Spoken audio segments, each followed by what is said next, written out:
Secretariat, are we now cleared? Meron pa po si Mr. Daniel D.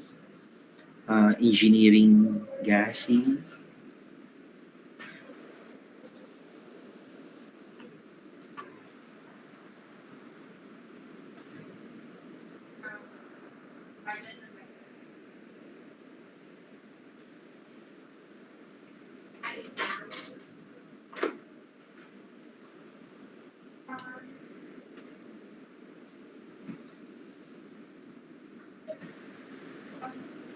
So, sorry. I think, Mr. Chair, we are now, the meeting room is now cleared. We can now close this item and proceed to item number 2, sir. Okay, go ahead, Attorney. So the next item is the pre-bid conference of the for the project construction of Runway Embarkment Phase 3 at Busuanga Airport, bid number 23-003-02, amounting to 29,321,373 pesos and 78 centavos.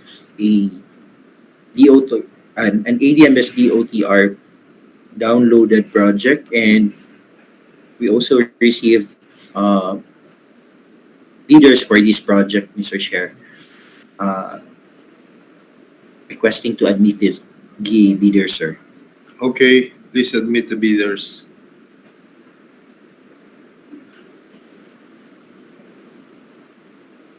Secretariat, please.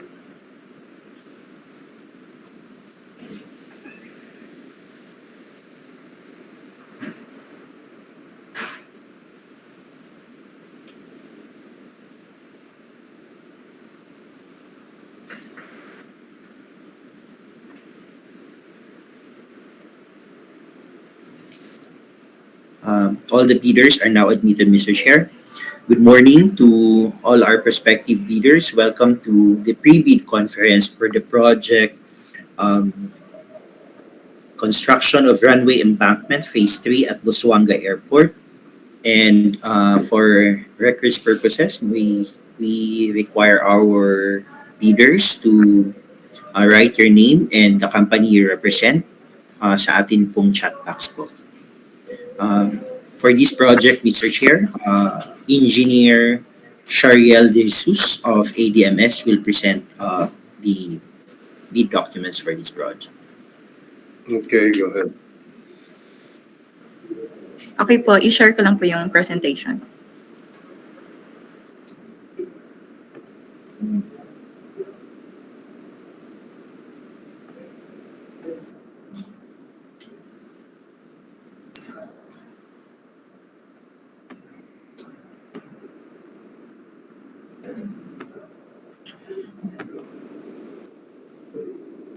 To the BAC chair, asking permission to start na po.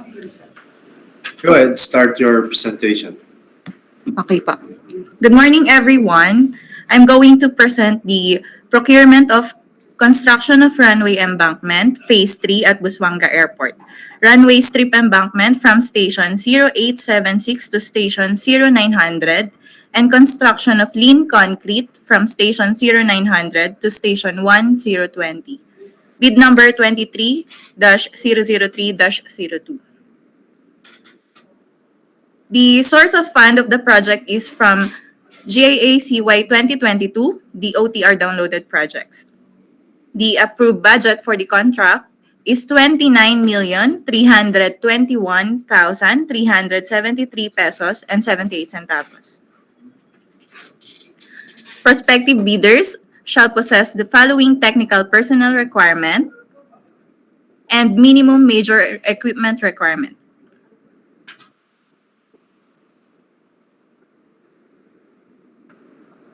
The required pickup license for this project is small B, license category C and D, road, highway pavement, railways, airport horizontal structures, and bridges.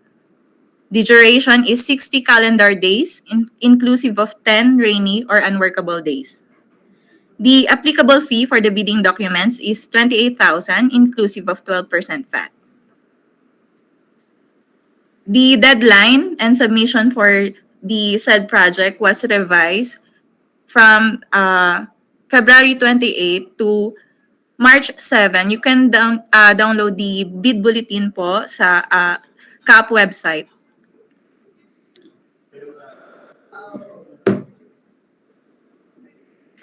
For the bid data sheet, under ITB Clause 3, Certificate of Site Inspection, duly signed by Engineer Mark Michael Anthony P. Diamaoden, Airport Manager of Busuanga Airport, or his duly authorized representative, and this shall include all of the following documents as attachment to the Certificate of Site Inspection. First is the copy of company ID of the person who conducted the site inspection. Next is the copy of the airport or facility visitor's logbook with entry of the name and signature of the person who conducted the site inspection. And the picture of the proposed site, including the personnel who conducted the site inspection, together with the airport manager or officer in charge or his duly authorized representative. So this is the sample of the certificate of site inspection, the company ID, and the airport logbook. Under ITB Clause 5.2, the bidder must have an experience of having completed a single largest completed contract that is similar to this project, equivalent to at least 50% of the ABC. For this purpose, contracts similar to the project refer to contracts which have the same major categories of work, which shall be upgrading or improvement or rehabilitation or construction of unpaved road and or earthworks. ITB Clause 7.1, subcontracting is not allowed. 10.4, the key personnel must meet the required minimum years of experience set below. For the general experience, 5 years in general engineering, and for relevant experience, 3 years in upgrading or improvement or rehabilitation or construction of unpaved road and or earthworks. So here is the list of the minimum major equipment for the project.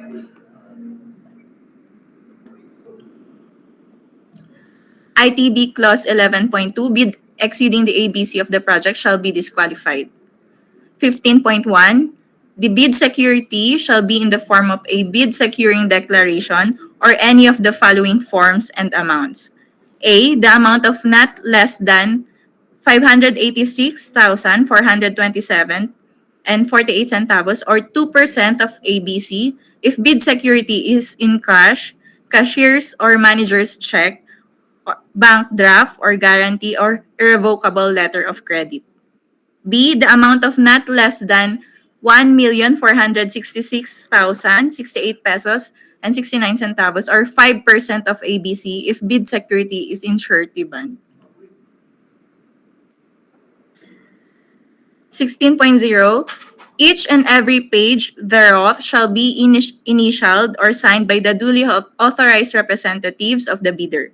Submitted eligibility, technical, and financial documents shall be properly marked with index tabs or ear tab and must be sequentially paginated in accurate order in the form, page 3 of 100. Page number of last page of the document. Pagination should be sequential based on the entire span of the whole documents inside the envelope. Each bidder shall submit one copy of the first and second components of its bid. Bids not complying with the above instructions shall be automatically disqualified. So, ito po yung sample illustration.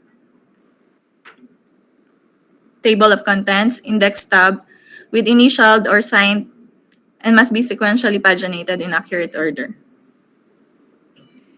ITB Clause 17, the address for submission of bids is BAC Office, Civil Aviation Authority of the Philippines, Mia Road, corner Ninoy Aquino Avenue, 1300 Pasay City, Metro Manila. 19.2, partial bid is not allowed. The infrastructure project is packaged in a single lot and the lot shall not be divided into sublots for the purpose of bidding, evaluation, and contract award. For the special conditions of the contract, GCC Clause 5, in addition to the performance security, winning bidders shall submit contractors all risk insurance or carry prior to signing of contract. 7.2, the warranty against structural defects is 5 years. 13, the amount of advance payment shall not exceed 15% of the contract price. And 15.2, the amount to be withheld for failing to produce as-built drawings and or operating and maintenance manuals by the date required is 2% of the contract price. So, shown is the checklist of technical and financial documents. Under technical component envelope, Class A documents, the legal documents, valid PhilJEPS registration certificate from Securities and Exchange Commission, Department of Trade and Industry for sole proprietorship, or Cooperative Development Authority for cooperatives or its equivalent document. C, mayor's or business permit. D, tax clearance. For the technical documents, statement of prospective bidders of all its ongoing government and private contracts. Statement of bidder single largest completed contract. Philippine Contractors Accreditation Board or PCAB license.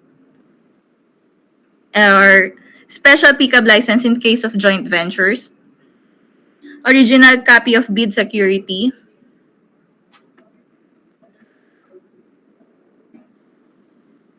Project requirements, which shall include the following: organizational chart for the contract to be bid, list of contractors' key personnel, list of contractors' major equipment units. Letter J, original duly signed omnibus sworn statement. Certification under oath attesting to that they have no pending cases against the government. Legal clearance to be issued by the CAAP Enforcement and Legal Service. Bid bulletins. Certificate of site inspection, as discussed earlier. And under financial documents, the prospective bidders' audited financial statements. The prospective bidders' computation of net financial contracting capacity. And for Class B documents, if applicable, duly signed joint venture agreement.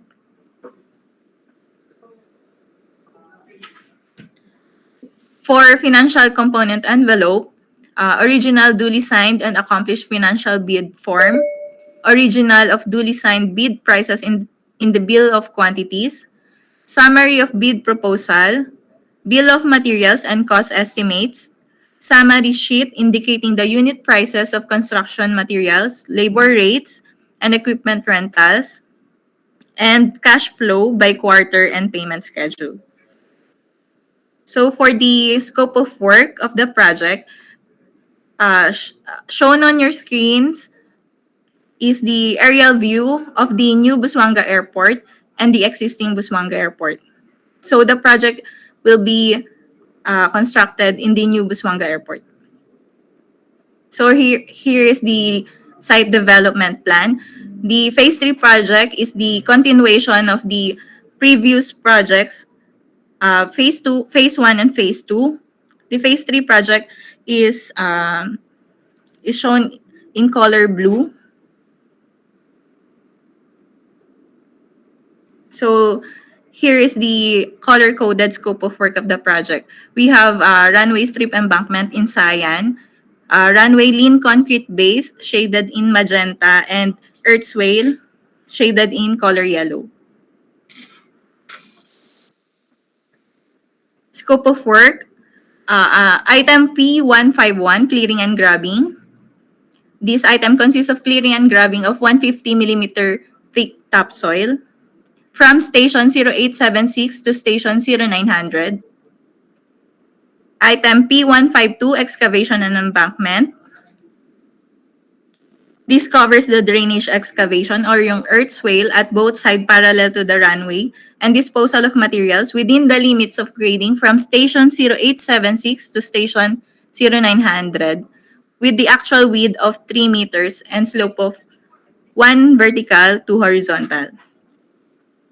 This item also covers the placement of common barrow or suitable materials and compaction within the limits of grading from station 876 to station 1020 with actual width that varies 150 meters minimum. Item P105, subgrade preparation. This covers the subgrade within the limits of runway from station 0900 to 1020 with a minimum width of 45 meters. Item P209, crush aggregate base course. This covers the furnishing, placing, and compacting of crush aggregate base course on the prepared lean concrete base course within the limits of the runway from 0900 to station 1020 with a minimum width of 45 meters, thickness of 200 millimeters.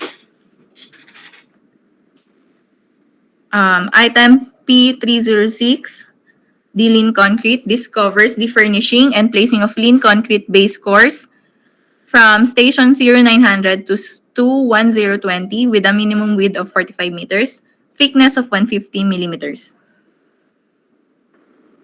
All scope of work to this item must be according to plan and specifications and approved by the engineer in charge. Quality and types of materials must conform and to be approved by the project engineer assigned by CAAP. The contractor shall be responsible for providing personal protective equipment or PPE and safety inspectors or safety engineers on site while construction is ongoing. Regular safety reports should be submitted. The contractor shall be responsible for all laboratory, material testing, environmental compliance certificate, building, and safety permits and survey instruments necessary in the project implementation. All expenses shall be incorporated in the contractor's overhead costs and shall not be considered as pay item. That's the end of presentation po.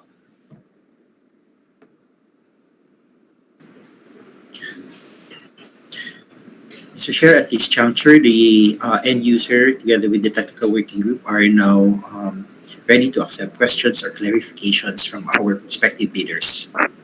Okay, thank you. So any questions from our bidders?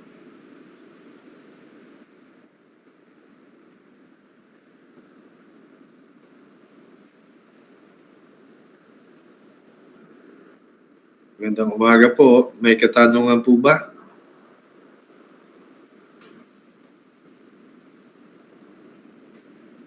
All right, thank you very much. So, attorney, there seems to be no question. Okay po, so thank you, sir. Hearing no questions po from our prospective bidders, we would just like to inform our prospective bidders that you still have the opportunity to raise your questions or clarifications po. You may write the back secretariat or the back at our back office po 10 calendar days prior to the opening of bids. So also a reminder, the documents po can be downloaded from the PhilJeps and CAAP website din po. So I think that's all for our pre-bid conference. We thank our prospective bidders for participating today's meeting and we are looking forward to your submission during the bid opening. Maraming salamat po for attending. Thank you. Mr. Chair, permission to remove the bidder, sir. Okay, remove the bidders. Secretariat, please.